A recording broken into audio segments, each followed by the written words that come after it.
រហូតដល់ទុកចោលរយៈពេលមួយយប់តភ្លឺរហូតដល់ពាក់កណ្ដាលព្រឹកយកម្ញានវាមិនល្អទេយើងគួរណាស់តែយកវាទៅកម្ដៅជំងឺសិនអាចសុវត្ថិភាពជាង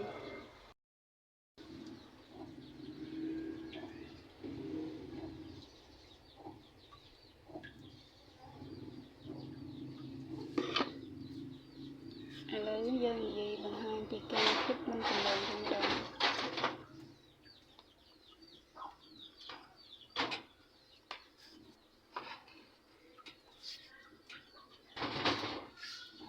ការជាងត្រីដែលប្រើភ្លើងខ្លាំង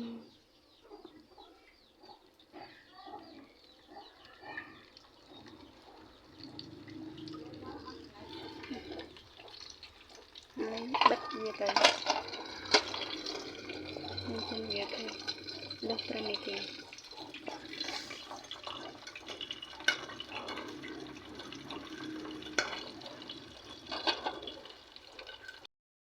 កម្ដៅវាដែលដាក់ភ្លើងតិចតិចល្មមមិនខ្លាំងពេកព្រោះពេលនេះមិនមែនពេលជៀនទេគឺជាពេលកម្ដៅហើយត្រូវគម្របវាបែបនេះទុកក្នុងរយៈពេលប្រហែលជាលើស5នាទី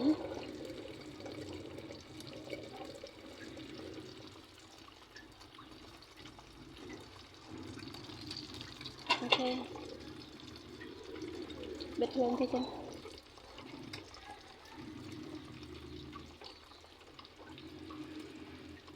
អាចចំណាយពេលវេលាអូសបន្លាយវារហូតដល់សំឡេងពុះរបស់វាបាត់សិន